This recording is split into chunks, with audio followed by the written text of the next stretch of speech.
Well, hello, lovely people, and welcome to today's pick a card reading. Today we will be keeping it short and sweet once again because I have luggage to do because I'm traveling tomorrow. So, we will be looking at what people's first impressions of you are.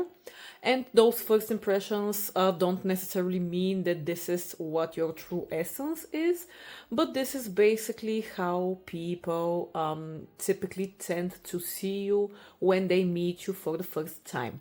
And as you can see, there are three piles to choose from. So choose either the ring that resonates with you or that you find pretty, or the card that draws you in, and let's see what those first impressions are. Hello, pile 1. If you chose either this ring over here or the significator card which says cool, relax, everything is fine, then this is your part of the reading. Let's get into what people's first impression of you is. So, on the one hand, to start off with the significator card that you got, this lady over here, which kind of looks like the Hanged Man, she is hanging upside down. It gives me a couple of different vibes for you guys. On the one hand, what is fairly easy visible, you seem to people like someone who can thrive in all sorts of challenges, all sorts of surprising situations, like you can literally be hanging upside down and feel completely fine with it. You just seem to be someone who can handle a crisis, or maybe not necessarily a crisis, but just something different which would shock normal people. On the other hand, I feel like you might have a sporty vibe to people. So when people meet you, they might somehow assume that, for instance, you are an aerialist. Maybe you do aerial sports where you literally hang upside down from a rope or from a pole or something. So that could be part of your first impression as well. But again, if it's not the sporty thing, it's definitely something about you having a chill aura and maybe being a little bit quirky, sort of like, oh, we don't know what pile 1 is going to do next. They seem like such a enigmatic type of person. So this is the one card that you got.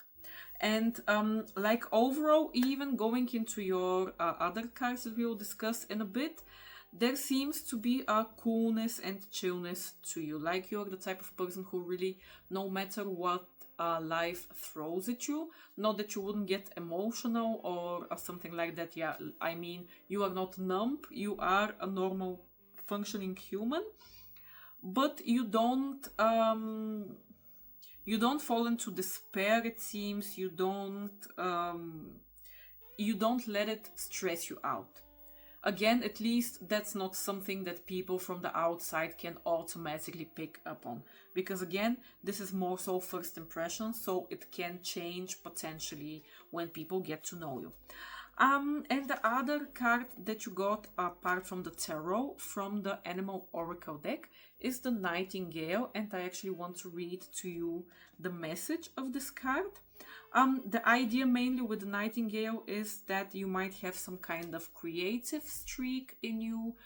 People might find upon meeting you, for instance, that you have a really lovely voice. They might assume that maybe you sing or do something with your voice. Maybe you are really talkative, so people assume that, yeah, pile 1 just must do something vocally for the biggest part of their life, like either professionally or as a hobby, or maybe you also have like a platform that you speak on, or maybe you are really involved in some kind of cause, like talking about something, defending some type of cause, maybe having strong like political opinions or something else, just something surrounding the voice. But like I said, let me read you the Nightingale. So, the song of the Nightingale is outerworldly. This simple brown bird, almost unnoticeable among the flashy plumage of other birds, transports its listener to the realm of poetry. Nightingale energy is with us when we write, compose, and especially when we sing. It reminds us that music heals the deepest wounds. This card indicates a need to open the bridge between the heart and the voice. Is there something you need to say? How long has it been since you sang? Turn it up, write it down, and let it out. And when its energy is in balance, you would sing, you would speak freely and with kindness. When it is out of balance, you are shy and you have a lump in the throat. The thing that brings the nightingale in balance is music. So you might seem musical again to people, you might have some kind of poetic streak. Now, moving on to the tarot cards themselves, they confirm the messages that we talked about till now, but they also add this flair of when people meet you, you really seem to have this artist at heart type of vibe. On the one hand, you seem to be someone really imaginative. For instance, one of the cards that you received is the Knight of Cups in the reversed position though. And I want to mention the reversed position because a couple of cards came up reversed for you. And this is the Knight on the one hand. Or, wait, the Knight? No, the Page, sorry. The Page. We have the Queen of I can't think today the names. The Queen of whatever fiery stick, and also the Sun card. So, while I feel like when people look at you, they see that, oh wow, Pile 1 is this really happy, outgoing, artistic person who just can light a fire in the people around them, who can inspire, who I'm sure that when Pile 1 is inspired, they can just make everything happen type of energy, like the Sun. I think people assume a lot of the times when they meet you that you're kind of maybe in a way mood swingy. I don't know if mood swingy is the best word to describe it, but the thing here with the Sun, the Queen, and the Page being reversed is that there is some kind of blockage there. So whether people assume that you have like mood swings, so one day you are on top of the wave and another day you are on the bottom of the wave, something we also might have with the Wheel of Fortune. Like your energy is not constant, but it's not, how can I say it? It's not like a negative, annoying energy. I think that people just assume that you need a little bit something more, the je ne sais quoi type of thing to add for you to build your self-esteem in order to fully go into that positive energy of yours. Meaning, like, you have the positive energy, you are the artist, you are the creative, you are the Sun, you make people feel warm and fuzzy around you. But this is just half of it. Like, they see this huge potential, so to say, of you being like this all of the time. But because you are not like this all of the time, I feel like they assume that sometimes you are haunted by some kind of inner demons, inner doubts. Again, it could be just plain old mood swinginess and just maybe not trusting yourself. Because there is just, all of your cards are kind of opposite to one another. It's like, this person can be this really shining, warm person, but at the same time, sometimes they are completely out of it. They're just sitting under the tree. They are wondering what to do with their life. They are not noticing the world around them. They are in their head. Maybe they're thinking about their next poem or their next song or whatever. And in the next second, they're all fiery. They're moving in some type of direction. They want to achieve something. They are restless. So honestly, yeah, I think the artist metaphor is the best one for this, because this is literally at least how I in my mind picture artists. Like, all over the place, very fun and bubbly, but can also be really self-conscious at times, can be super happy at the 1 second, super unhappy at the next second, just this ball of raw excitement. So yeah, pile 1. And the other thing, yes, I wanted to mention exactly because of the Wheel of Fortune. I feel like people see you honestly as a really, again, happy-go-lucky person, yes, but also someone who always manages to handle whatever situation comes and manages to be on top. Maybe people see in you that you have this amazing ability to notice opportunity and everything, because again, this lady we spoke about at the beginning, she really reminds me of the Hanged Man. She has the same imagery, and with the Hanged Man in tarot, the message is typically that you need some kind of change in your vision, like you are not looking at things properly because you are upside down. You might need some type of nudge to move and to notice something else. And I feel like people see this skill in you, that no matter what happens, even if you don't have the full picture, like you have this intuitive hint about in which direction you need to move in order to take the best out of the situation at hand. So yeah, pile 1, I would say that this is more or less it. So for people, when they first meet you, you are super creative, you are interesting, you are warm, maybe a bit self-conscious, maybe not completely sure of yourself, maybe sometimes a little bit more dreamy than practical. But overall, I would say people see you in a pretty good light. Good, pile 1, I hope that this was fun for you. And if you didn't like it, then just click off or watch another pile or watch another reading. Good, and I wish you all the best. Hello, pile 2. If you chose this ring over here, which looks kind of like a mushroom, it is blown glass, I think it's called. Or this card over here that says you are not your emotions, then this is your part of the reading. Let's get into it, starting off with the second significator card that came up for you, which is the octopus.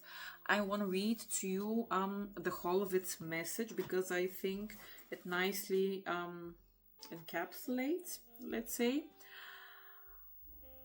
the main message of your reading, of what people's first impressions of you are. And again, to say this doesn't mean that this is necessarily the whole of your personality or that this is necessarily true, but it is how people perceive you for the most part when they first get to meet you. So the octopus is water energy, and the keywords are reaching, yearning, lacking boundaries, and direction. The octopus signifies a wonderfully perceptive mind paired with a lack of healthy boundaries. Unfortunately, this results in well-intended but messy relationships. The octopus entwines itself into other people's business and shares their own without restraint. They believe that what it means to be close. If you notice after spending time with someone that you feel drained or uneasy, the essence of octopus is at play. Begin to establish healthy boundaries. Be patient and firm. It may be a very old habit to change. When the octopus is in balance, you feel interested, engaged, and are intelligent. When out of balance, you are needy, clingy, and lack courage. To bring into balance, you have to have space to yourself, and also talk therapy can help. So, this is the octopus. Now, if we are to look at the other card, the You Are Not Your Emotions, it gave me a couple of different hunches at the start before I pulled your other cards. One of them, maybe the most basic, you might seem both emotional and trying to put on a brave face in front of people, because you can see that he is kind of taking off like a mask. It is his face per se, but it is really heavy makeup which is made to cover your natural characteristics. So people might have this hunch of you when they get to meet you, that you are putting some kind of brave face, maybe trying to look scarier than you are, maybe just trying to keep up certain walls in order to not get hurt. That type of energy. There is just something which is what I'm seeing is not what I expect to be behind that facade.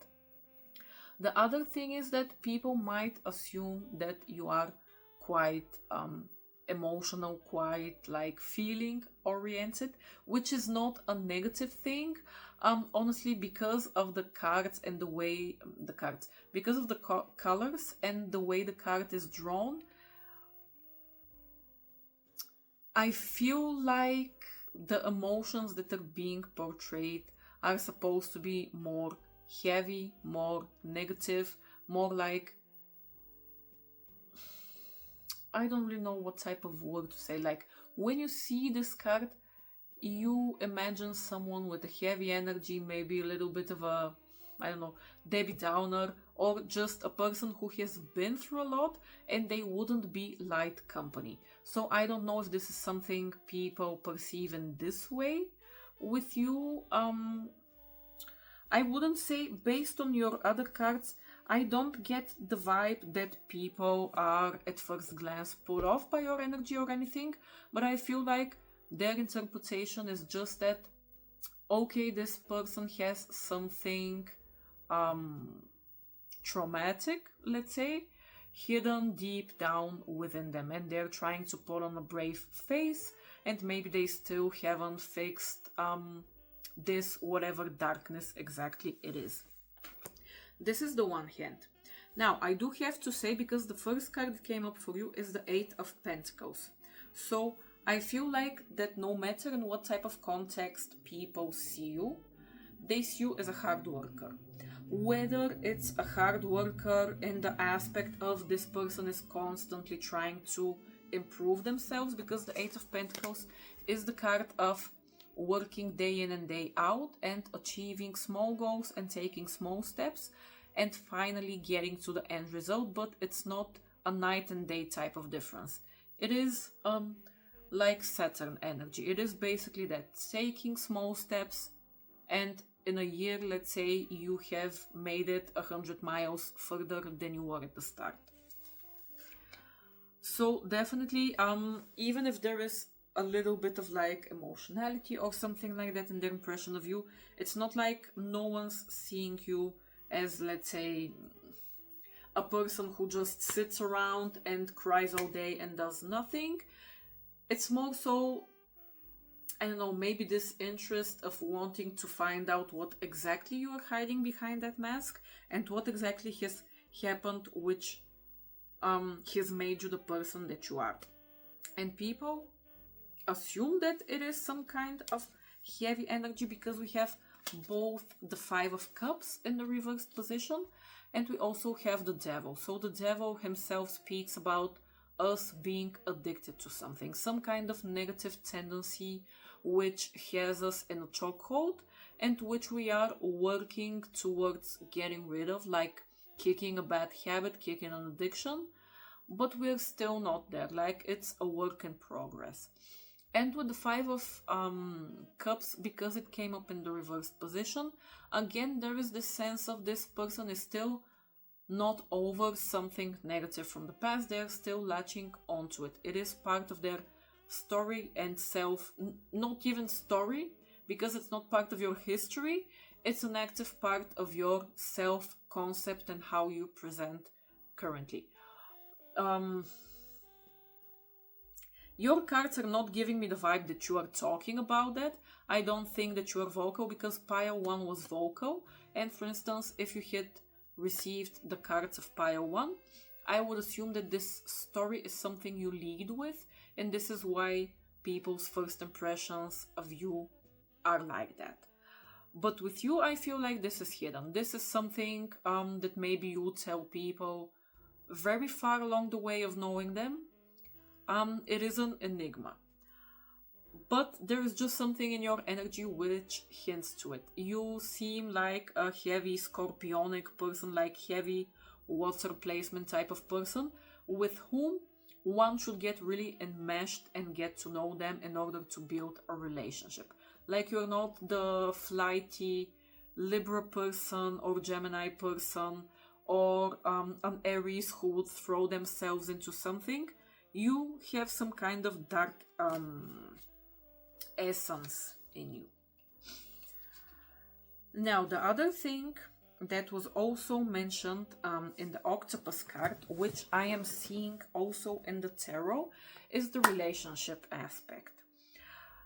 I think that people see you as someone who is really relationship oriented, and I would say even more so romantic relationships, definitely, but not necessarily only romantic, but let's call them like soulmate type of relationships.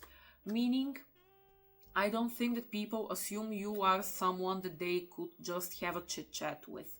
You wouldn't open up to such a person, you wouldn't be interested in small talk. You are looking for something deep and something committed, even if it's not in a romantic sense, even if it is a friendship. You are looking for some kind of person who would be able to step on your level and act as some kind of counterpart.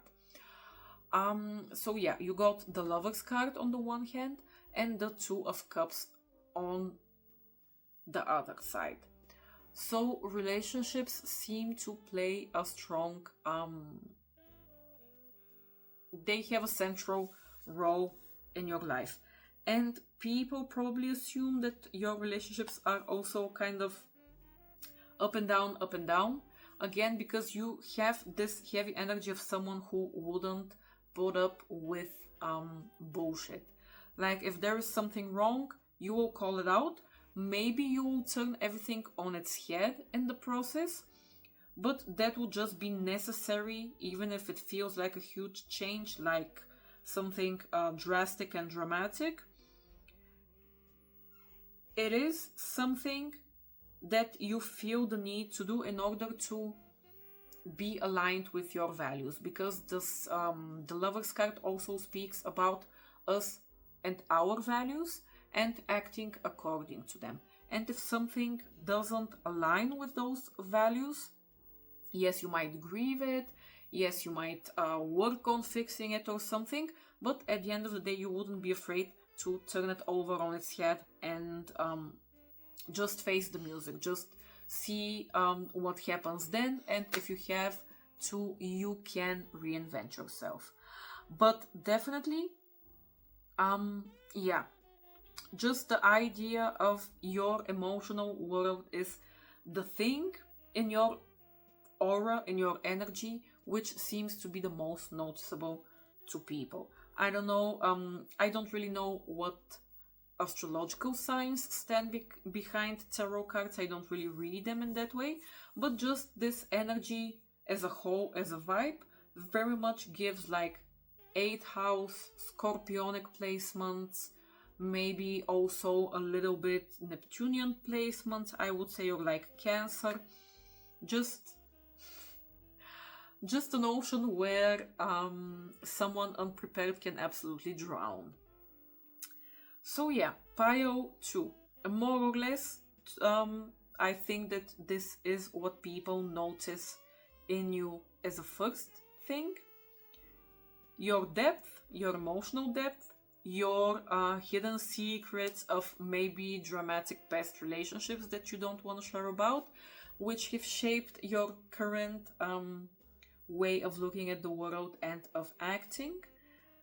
But again, you are not some kind of fool. You work on yourself.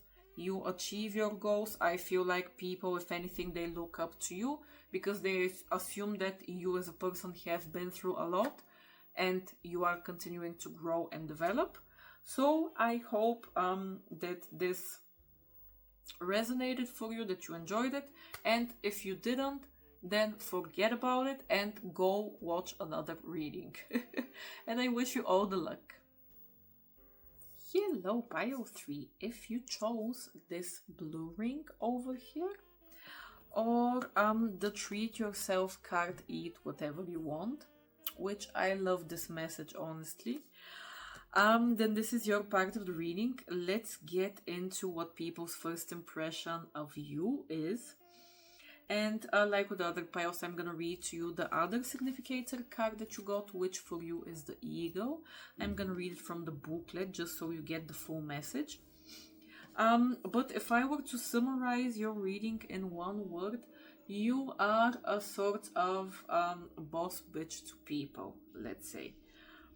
You are a hard nut to crack, you are a tough cookie, and I feel like when people see you the first time around, they really say to themselves like, wow, pile 3 are really tough people, they can handle anything, they are potentially even a little bit too hard on themselves, a little bit too I can think of the word now, the way a Virgo is like perfectionistic. Yes, perfectionist. I think this is a big part of how people see you the first time around. As to the message of the ego itself. So, the ego, the keywords we have are all-pervading power, truth seeker, and transforms karma. The noble ego emanates the light of the sun. This great bird is both physically and spiritually strong and represents mastery over the elements of fire and air. When the ego appears, you'll soon be thrown into the karmic fire for the sake of your transformation. The ego pushes us to be our best and brightest selves and stops at nothing to see us shine. Grasp the sun in your talons and hold on for the ride. You are stronger than you think, ego child. When in balance, the ego is bright, radiant, and challenges. When he is out of balance, he is controlling. And to bring it into balance, you need to step into the unknown. So, a couple of things with the ego. When I think of ego, first, they are great predators. If the ego has their eye on something, like the smallest of prey, the smallest of detail, they can be flying, 100 meters into the sky or like no idea. I am not a biologist, a birdologist, or any type of ologist. But they can spot it and they can rush, catch it completely out of left field without the mouse knowing what's happening to them. I feel like you have this quality to you as well. Firstly, if you want something, you are a go-getter, you would go after it. And you have this amazing ability to notice really small things. Again, this is maybe a little bit of perfectionistic energy. For instance, I don't know, pile 3, maybe you have something in Virgo in your chart, or even worse, maybe something in Capricorn, or both, which is the most horrible thing in the world. Coming from a fellow person with Capricorn placements, who has met a lot of Virgos. Yes, it is tough, but the positive thing in that is that you really have this keen eye for detail. You are able to see things that other people cannot. Or at the very least, when people meet you, I will again be speaking during the reading as if this is what truly your essence is. Maybe not, but this is what is visible to other people the most when they first meet you. So, this ego energy. Go-getter, no bullshit, soars high above other people. Maybe people see you as someone who is above their level in a way, be it professionally, be it personality-wise. Maybe they just see you as someone more evolved, more classy, more high level. And yeah, there is something really strong in your reading about your work ethic as a whole. Like, not work ethic solely meaning that you put a lot of effort in your career. I am sure that you do. I am sure that people see you for that. But just a person who overall works hard and puts all of their energy into the things they care about. part of this might also be that people notice that you have a lot of burdens to carry on your shoulders, because sometimes we take on responsibilities which we shouldn't really be taking on, kind of that Capricorn energy again, where you just might be taking care of other people that don't deserve it. Or, for instance, in your workplace, you might be burdened with more tasks than your colleagues just because you are more competent. There is this feeling to this as well. Especially because the first card that came up for you, we have the Ten of Wands. And the Ten of Wands, even in this card, it is the... Oh, this is not a bull. I can't think of the English equivalent. But you know, the bull is like the male cow, let's say, before the evil people chop his balls off.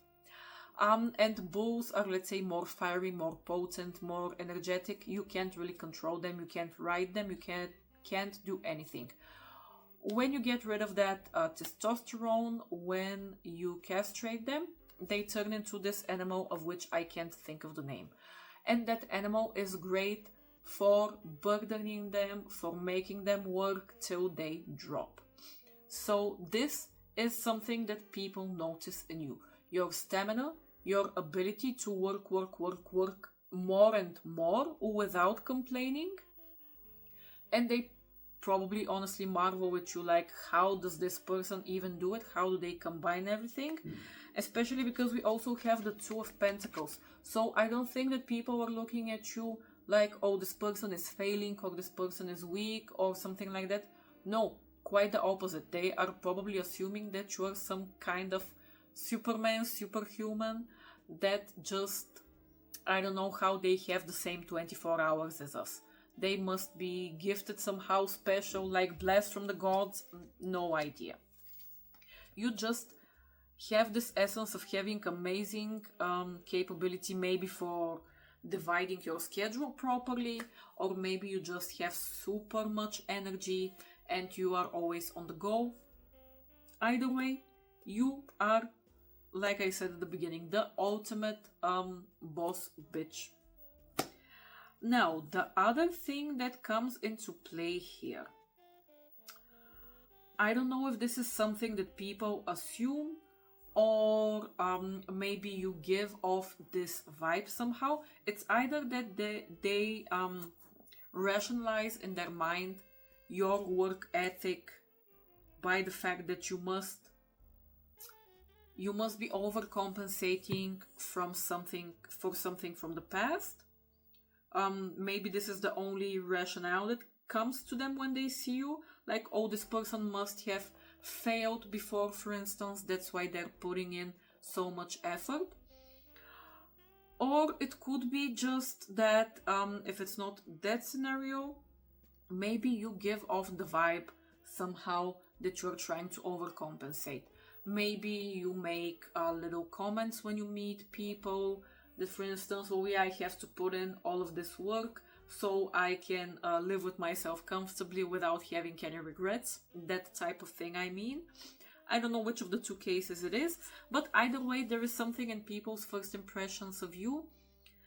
There seems you are, in a way, stuck in your past somehow, and specifically stuck mentally at some kind of situation where maybe you didn't give your maximum effort and that situation didn't pan out how you had hoped, you didn't have results, and you're still not over it. Like, you are in a way blaming yourself for it, and you are now trying to overcompensate in order to not let it happen again.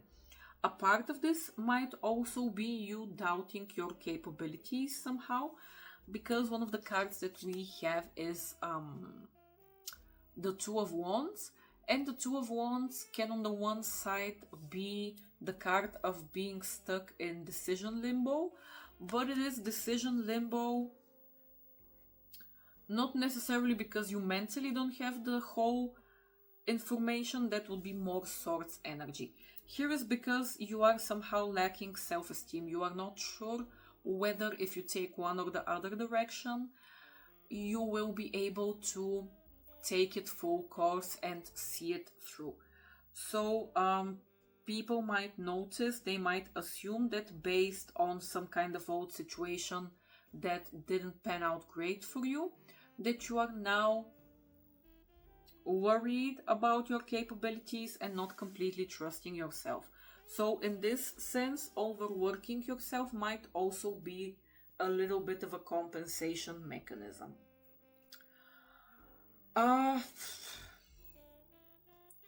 But yeah, pile 3, honestly,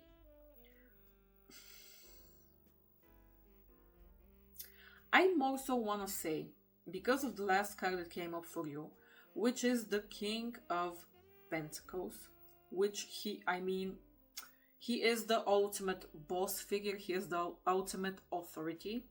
Because of him, I want to say that more so, it's not necessarily that you're showing to people some kind of vulnerability. I feel like that they are assuming that something disappointed you in the past, and that's why you're putting in so much effort. Like, that there must be something that they are trying to compensate for. It can't be that a person by their own free will and volition is putting so much effort into something. And honestly, people see you as an authority figure. Like, having said all of that, you are not despotic, you are not authoritative, yes, like a totalitarian regime. No, you are quite the opposite. You are quite skilled. You have the life experience and whatever this type of professional experience is, to be able to sit on a higher throne and have people come to you with questions where you can advise them. Like, you have this smart sage on the top of the workaholic mountain type of vibe to you. And people definitely respect you a lot for that. They see you as someone who has built their own path, like a self-made type of person. But there is something here, because still part of the cards speak about overworking yourself. People probably assume that you need to let your hair down every now and again. I feel like because they are not necessarily seeing you doing that, even if you do in the comfort of your own home, in your own privacy, on your vacations, they don't see it, and this might be additionally what makes them think that you are overcompensating for some kind of failure from the past. Yeah, I think this is all I see. That final sentence caught me off guard. I felt like I wanted to say something else, but no, this is perfectly fine. Okay, pile 3, this is everything for you. I hope that it was helpful. I hope that you liked it. And again, if it didn't resonate, if you don't like people looking at you in this way, just disregard it and go watch another reading which says something better than this. Okay, so this is everything for now, and I wish you all the luck.